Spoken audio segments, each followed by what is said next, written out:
So I'm going to go through the evaluation question 1, which is in what ways does your media product use, develop or challenge forms and conventions of real media products?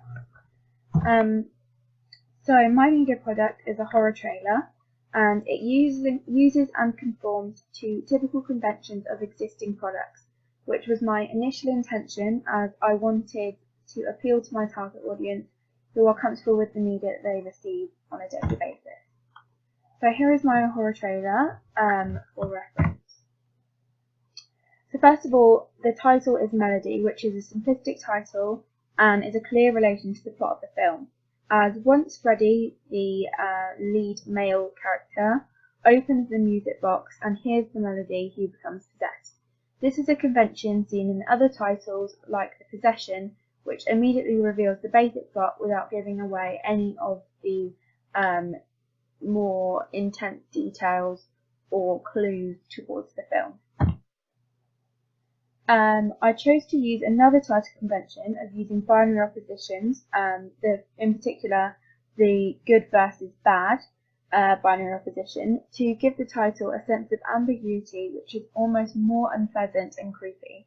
This is like The Visit, as the audience immediately think it's just an innocent visit, but when watching the trailer you learn otherwise. So as I just said, I somewhat challenged the title conventions when you consider the pleasant tone associated with the word melody, in contrast to other titles for most horror films which are more ominous, like Sinister or Final Destination or the Texas Chainsaw Massacre. They all have connotations of horror, whereas Melody doesn't.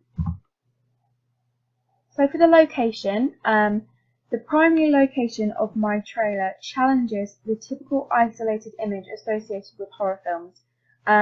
This is usually created by filming in dark forests or abandoned warehouses or dark alleyways, but because I filmed all of my scenes in the character's home, I think it has a more eerie feel to it because it creates fear within the audience, as the typical sense of security that they feel within their own home is challenged. This contrasts to isolated forests or dark alleyways that I just mentioned, because they are relatable to less people because you can choose whether or not to put yourself in those situations, whereas everybody has to go home after watching the film, and that sense of security is challenged. So this creates a more isolated feel because there is no one around to help as well. And although it challenges the typical isolated image, the isolated home is not uncommon in horror films, and the same technique that I use can be seen in other possession films like Paranormal Activity, which is entirely filmed in the main character's home as well. And like I said, this makes it seem more isolated. They've got no one around to help them. Yeah. So this one was Paranormal Activity. As you can see, it's in their own home. And this one is the Blair Witch Project, which was filmed pretty much entirely in a forest. So horror films almost always incorporate the fight between a protagonist and an antagonist. By making this fight between siblings and twins even more so, it intensifies the horror aspect, as it makes the audience challenge their security, again within their own family. Twins are an image often seen in horror films such as The Shining and The Tale of Two Sisters, and more recently Goodnight Mummy, which was released this year or last year. And as a twin myself, I wanted to incorporate this into my own horror film plot, but I chose to develop this convention by making the twins fight against each other, and it also gives the sense that the sister knows that there's something wrong with her brother, because people always say that the bond between twins is stronger than standard siblings, and so she knows that there's something wrong with her brother when no one else does, which again increases the feel of isolation. So for the costume, I had an idea throughout the whole process, and that was that I wanted my characters to look like typical teenagers. So when I was planning for any filming shoots or photo shoots for the posters and the magazine cover, I asked the characters to wear I asked the actors, to wear their own normal day-to-day clothes. And this is a typical convention of possession horror films because it makes the characters seem, again, more relatable to the target audience, who are of a similar age in my horror film. And this relates to the identification section of the uses and gratification theory, which suggests that people watch media, i.e. films or TV programs, or the magazines they read, the posters they look at, because they feel a connection with a certain character because they can identify with them. And as you can see there, that's just an example of what they wore, which is very out of the ordinary, not very out of the ordinary, sorry. So another costume convention, I chose to challenge this one because instead of portraying Lauren, the lead female protagonist, as a typical young teenager like I did, I could have used one of the typical horror characters and sexualized her appearance in order to comply to the male gaze theory. This suggests that women are seen in provocative clothing or seen as very flirtatious because they are seen from the viewpoint of a male. And as I've said, I wanted my characters to be relatable, and as a typical young teenager, I didn't want to take the direction of the male gaze theory, and I just wanted her to be a very standard 15-year-old or 16-year-old girl because I wanted her to be identifiable with the audience. And this is an example of the sexualized woman that I was talking about. So she's wearing a short skirt and she has boys around her who are probably flirting with her. And this is from Scream. And like I said, I didn't want to go down that route, so I didn't. So Todorov's narrative theory of disequilibrium versus equilibrium is one that I used in my plot because it helps to keep the audience engaged and also gives them a break from the intensity. If the whole plot was disequilibrium, the audience would get used to it and it wouldn't be so scary anymore. And also when you're on edge for such a long time, it can be quite tiring to actually watch the film and thus you lose interest. So I thought it was important to follow this theory because also if it was just equilibrium the whole way through, which I think is seen in films like The Blair Witch Project, it makes you not as engaged and it doesn't have those typical conventions of a horror film because it doesn't scare you, it doesn't keep you on edge. So I was eager to follow the theory. So this is the basic model of the theory. So step 1 is equilibrium, which can be seen in my plot when they move into their new house and everything's going well. 2 is disruption, when Freddy becomes possessed. 3 is realization, when Lauren realizes that there's something wrong with her brother. 4 is restored order, when Lauren finds out the backstory to the house and is able to begin helping her brother and eventually does. And new equilibrium is when Freddy is okay and everything seems well and good, but the music box opens again at the very end, which also opens it up to a sequel. The music I chose is Intractable Demons by Matt Gates. It's a high tension piece of music, which is a convention usually used in horror films because it increases the heartbeat of the audience, which puts them on the edge as they are aware that something is about to happen. For example, at the end of my trailer, when the music loses its intensity, it's almost waiting for something to happen, and it does. And there is the scene where Freddy is in bed and he hears a scream and he smiles. And this is typical at the end of trailers because it makes you jump. And I did put the video for the song in there, again for reference. So I chose to go with a piece of music rather than a song because I felt that lyrics would distract the audience from the action on screen.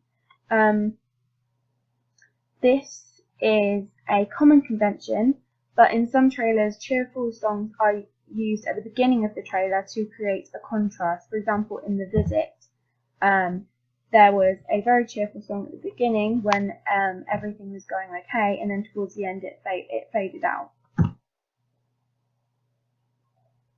So in terms of characters, the actual characters that I put in my film, I tried to follow prop character theory, which basically prop concluded that there were around 7 characters which are apparent in most films, and in his time it was more in folk tales and stories, but it can be developed into films nowadays. But when I was researching the theory in horror films, I struggled to find all 7 characters, and I wanted to include all 7 characters because when you have all of them in there, it provides a narrative structure and helps the audience to make sense of the plot and each of its characters, because each character has their own role within the plot. I managed to develop this theory into my horror plot, even though there are only 2 of the characters in the actual trailer, and I've got the protagonist, which is Lauren, who is the sister of the boy who becomes possessed, because she is the hero because she ultimately saves her brother. There's the antagonist, which is Freddy, who gets possessed, but also the actual ghost within the music box who possesses Freddy. There's also the donor, which is the character who provides an object which helps the protagonist. In my horror film, this would be the friend, as who Lauren is addressing at the beginning of the trailer, because she tells Lauren to take a picture of Freddy if she wants to check if he's possessed, and she does, and obviously she sees that he is. There's also the dispatcher, which is someone who sends the hero on their quest via a message. So I think that this would be the ghost in my film, because that's what starts all of the action and the mystery which needs to be solved and resolved. The false hero is someone who disrupts the hero's success, and this would be the maid in my trailer, or in the film. She's not actually in the trailer. I think that she would be the false hero because even though she thinks she's helping, she's not, because in reality she's making it worse because the ghost gets more agitated by being around her, because of the whole backstory. She was actually the sister of the ghost, and the ghost believes that its sister killed her in the fire. The princess is a symbol of the reward for the hero. I struggled to find this one in horror films, but I think that this would be symbolic of the health of the possessed person, so it's what they're fighting for.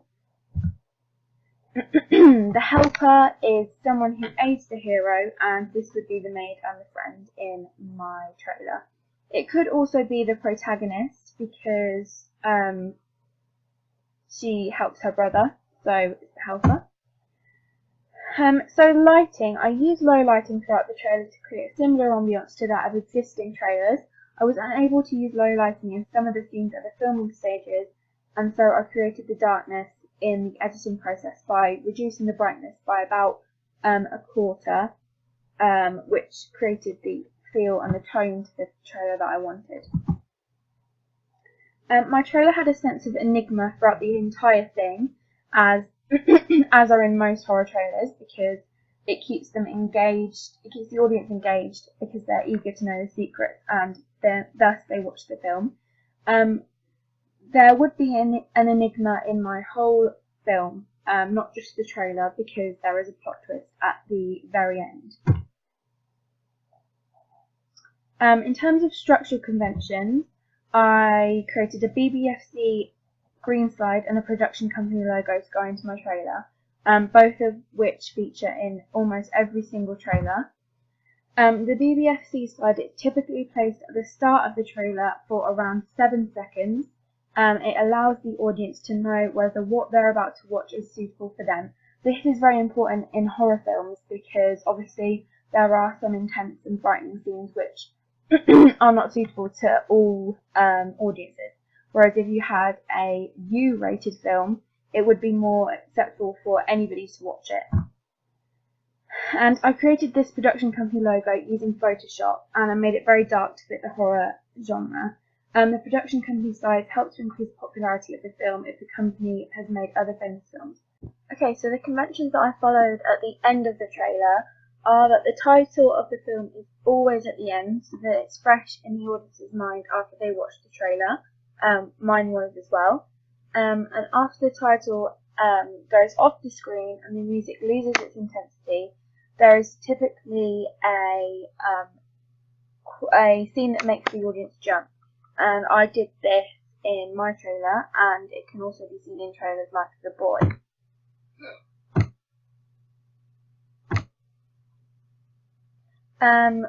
I also use social media conventions because at the very end of my trailer I added a slide which incorporates new media, i.e. Twitter and Facebook, so that the audience can connect with and learn more about the film.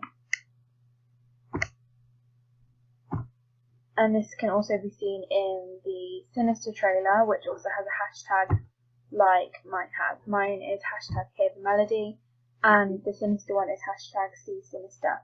And hashtags enable people to communicate with other people who want to watch the film, and also learn more about the film, and see sneak peeks and facts and interviews and that kind of thing. So I chose to recreate certain cliches which are often used within horror films to ensure that the trailer is true to the genre, and so that the audience felt more comfortable with it.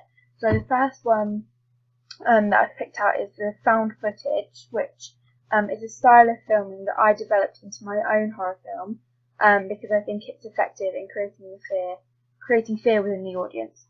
And this one is the found footage clip at the very beginning of my trailer, and this is in Paranormal Activity 1, this is the man that films everything. He's the husband of the victim, and you can see he's holding the camera because he filmed it all. And also blood. Blood is a motif which is typically associated with horror films, obviously, murder, that kind of thing, violence, and I've just picked out this still from The Shining, which shows a lot of blood, and one from my horror film, which shows the blood on Lauren's arm. So in terms of the names of my characters, I think they develop conventions of certain existing horror films in the sense that they pay homage to popular horror characters like Freddy Krueger, who's the villain in Nightmare on Elm Street, and Laurie Strode, who is the strong female protagonist in Halloween, in the Halloween series. This is a convention which some creators use for intertextuality between horror films, and it is appealing to the target audience of the horror film and also horror movie fans, because they can pick out the intertextuality. So in terms of camera shots, I used, as I said before, the found footage camera shot, which I wanted to use because it makes the events seem more realistic and consequently scarier. And again, that's the clip from the still from Paranormal Activity 1 and my trailer. So one that I developed was the point of view shot, and point of view shots generally are used to create the same fear amongst the audience as the victim feels. I chose to use my point of view shot to suggest that there is a person watching Freddy from within the music box. So I kind of inverted this convention by making it from the villain to the victim rather than the victim to the villain.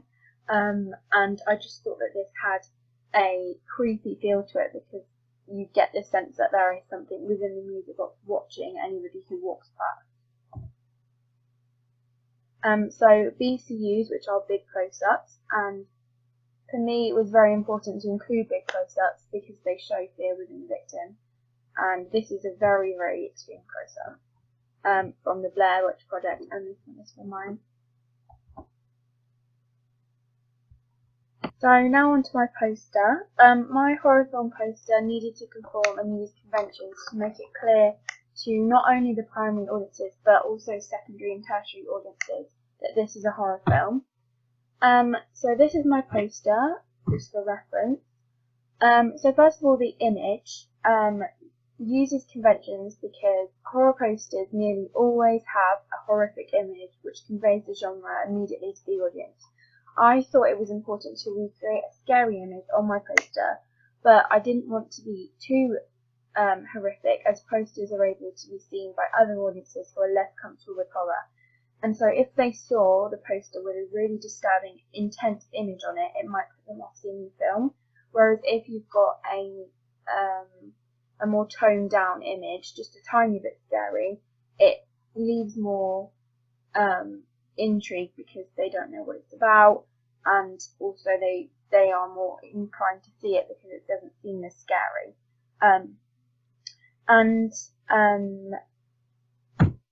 I felt that it was vital to give some clues about the plot away in the poster image, but not too many, so I included the music box, which ties in with the title, but still leaves the audience guessing.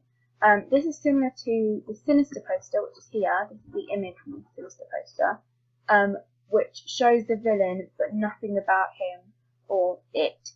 It just shows, obviously, that he is evil because it is in blood. So the title, it's important to have a large, clear title on the poster to give the audience more information and enable them to look further into the film. I put mine in the lower section of the poster, just so that you could see Freddy's face, which I thought was another vital part of the poster, because obviously he is the kind of main character, that he's the reason why everything's happening, because he becomes possessed. And I wanted my tagline to be at the top, so I put the title towards the bottom, which is a convention seen on other posters too. So the billing block is the section of kind of production information and cast information, which is on most posters, and I chose to add one because I think it gives a more professional finish to the poster. I included production company, title, cast, writer, which is obviously me, and director, music, and location. And also at the bottom of this I have a website address so that people can they can find out more about the film, And I chose to do this in a different font to the billing block because then it really stands out. And also you can see the Sinister billing block here from the poster that I just had on the other side. So the release date and the tagline were like two of the most important things, I think, on the poster, other than the title itself. Taglines are important because they give more information about the film, as they are catchy and stay with the audience. My tagline is "He's not himself, so who is he?" Which puts a question in the audience's mind that they can't answer until they've watched the film. And I incorporated the release date into the tagline to make it sound even more catchy and to help the audience remember it. So he's not himself, so who is he? Find out 28th of October. And I think this develops conventions because instead of just having the release date at the bottom or standing out or coming soon, I actually incorporated it into the tagline to make it catchier.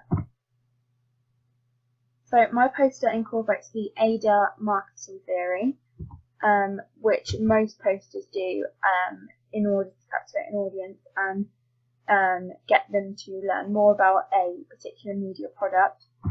So the attention part of AIDA comes from my image. So the image attracts the audience's attention as Freddy's face is distorted by the removal of his eyes. And then they are interested by the tagline because it asks the audience a question.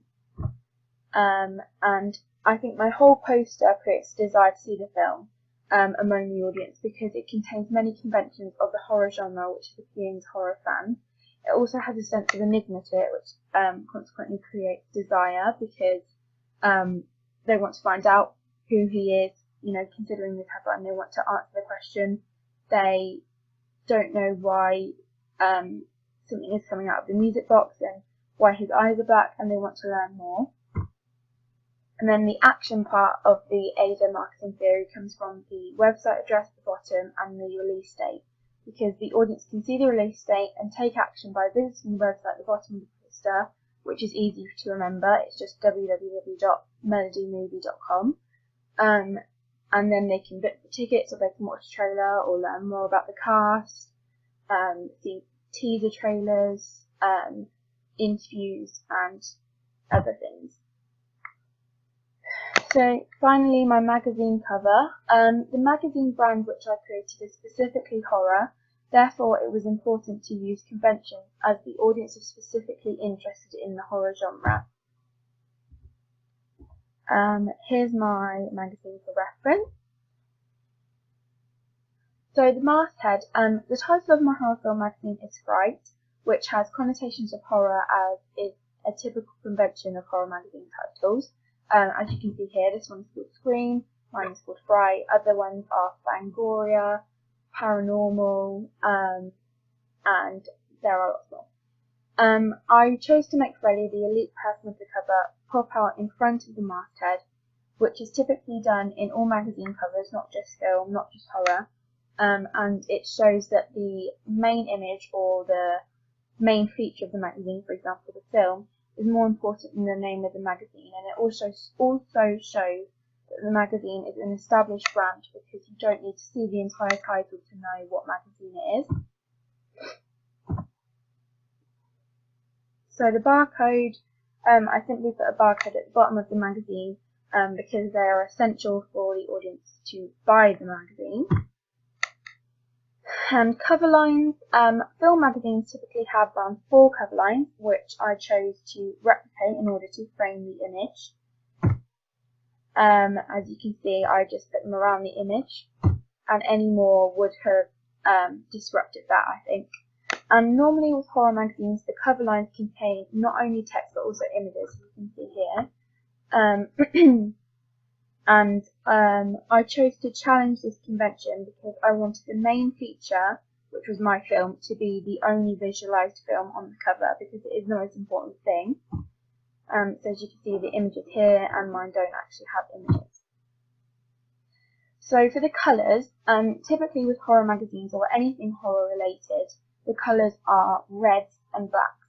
And as you can see on the screen cover, they use the reds and the blacks, and they also use contrasting yellow to make certain items stand out, because on a colour wheel, yellow contrasts red.